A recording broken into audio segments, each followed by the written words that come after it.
welcome to Storyboard. I'm Shibani Gharat.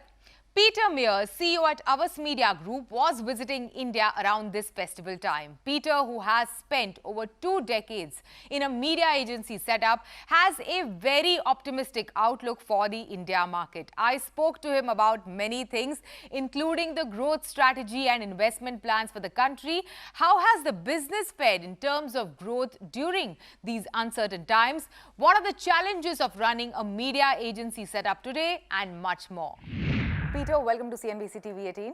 Thanks for having me. Havas in the country has transformed quite a bit over the past few years. It was, I believe, about 150 to 200 people in the country, and now it has grown to over 1,000 employees. So how does that feel, and what are your growth plans for I'm very proud market? of the local leadership team. They've done a great job over the last 3 years in not only developing the product, but also expanding the breadth of offer that we have in the market.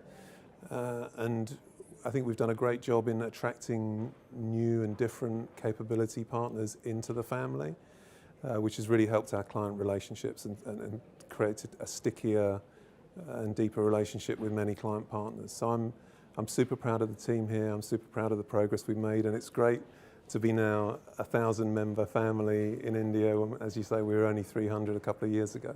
Yeah, and globally so much has changed. The biggest one has been the pandemic that has impacted our day-to-day lives.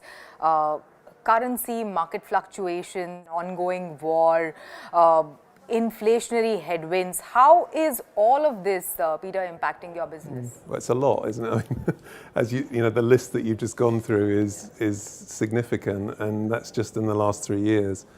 And I think that it's a constant. You know, change is a constant in our lives, in business, in this industry, and also transformation, therefore, is a necessity. I'm really proud of the way that we were able to manage the pandemic. Now we've got a conflict in Eastern Europe, which continues to cause problems across not only the very micro region, but also across the rest of Europe, and the effects of that, I think, are being felt globally. We've got inflation happening in many parts of the world. We're on the edge of recession in many parts of the world as well. So there are a lot of pressures that our clients are facing in different markets around the world, and our job is to help them navigate those pressures and help them understand how they can make an impact through media and through communications. So to stay ahead of that requires us to be thinking not just about 2022, 2023, but what does the world look like in 2025? And I think India is a great case for us to be thinking about what the world looks like in 2025. In what way? Well, the influx of new technology adoption in this market way outpaces much of the rest of the world. You know, we've focused a lot over the last couple of years on our e-commerce practice, and the potential for e-commerce transaction in India is incredible. Already there are 200 million transactions happening already. By 2030, it looks like India is going to be the 3rd largest market in the world. There's a massive opportunity for clients and for us, therefore, to help those clients navigate the e-commerce marketplace in this country. And a lot of the lessons that we're learning already in India are being exported to other markets around the world. So the importance of India has just become even greater for us. Having said that, what will be the key focus areas for HMG in the India market? Yeah, I mean, I'm really proud of the way the team have built a very strong core product, which we're offering our clients today, and we have great client relationships. We're doing great work. We've got great talent here. The focus for us for the next 3 years are 3 key areas, in the areas of content, commerce, and developing and building our data practice. And we believe those areas globally and in India are going to be what differentiate us and really help us drive stickier and deeper client relationships. Yeah, you mentioned the word transformation, when it comes to navigating through these uncertain times. What kind of transformation, according to you, has happened at HMG over the past couple of years, and how are you taking this forward? What will be the next story or the next journey of this transformation phase? The influx of the e-commerce channel has transformed everything every way that clients engage with their consumers. And we've built a practice over the last couple of years called Havas Market, which we now have active in over 20 markets, which really helps us harness that potential for clients. So not just in activation, in e-commerce activation or social activation, but also a consultancy around helping clients understand how they can navigate the entire commerce ecosystem.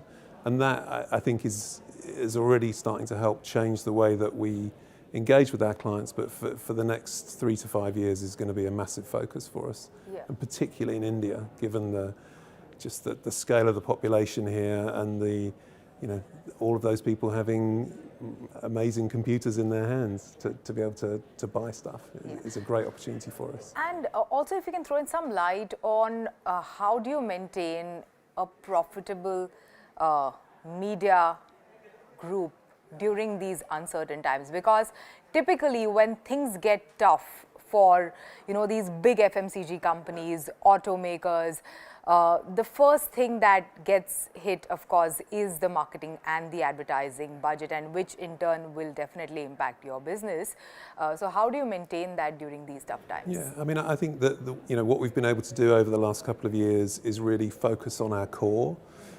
Thankfully, we'd spent 2018, 2019 really focusing on what our product is for our clients, and we really invested heavily in the whole meaningful media space. So our belief is that certain clients and certain consumers have media which is more influential for them. So we really focused in on that space, and we built a whole planning system around that called MX. So having a planning system and a way of working with our clients going into the pandemic has really helped us through the pandemic, but also has helped us coming out of it as well, because it's made those client relationships stickier. But it's also helped us understand which is the most influential media that clients should be using.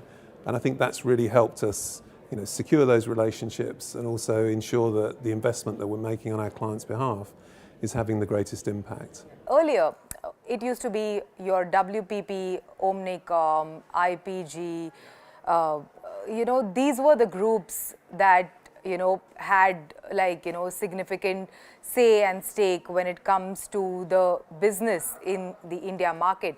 And ours has grown significantly over the past couple of years. So what, according to you, has led to that? Yeah, I mean, I think the team locally has done a great job. I think the way that we've been able to build and grow the network globally has helped as well. So we've been able to develop and bring some new clients into the group, which are active in India. So having more clients helps you build more activity, build greater impact with the local media supplier community. So that's definitely helped us. And also I think that, whereas the media business used to be about scale, I think that scale is less important today than it has been in the past. I think there are so many different choices available for advertisers in terms of media partners that just being a scale player doesn't necessarily help you achieve what you're trying to achieve, and that's helped us as well. Yeah. If you can share your growth strategy for the India market, in the coming days. Yeah. So I mean, is it going to be acquisition led? So I mean, I'm not going to give anything away about specifics, but we've been very active on the acquisition front in many markets over the last 3 years, including India. So you can expect more of that. The group has an appetite to focus and invest in India. So we're investing in talent, we're investing in the product, and we're going to invest in building capabilities or acquiring capabilities when and where it makes sense for the group. So we're committed to India, and we're committed to seeing the growth that we've experienced over the last couple of years continue up until 2030. And what is the kind of investment that we will see from HMG for the India market in the coming months? Yeah, I mean, we're investing in the product. We're building a centre of excellence here in India, which we'll be using in the data space for the rest of the world. This is going to be in Mumbai. Yeah. So we're building out capabilities here.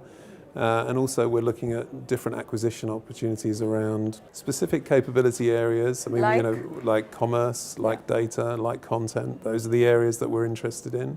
We're going to continue investigating all different partners in the market.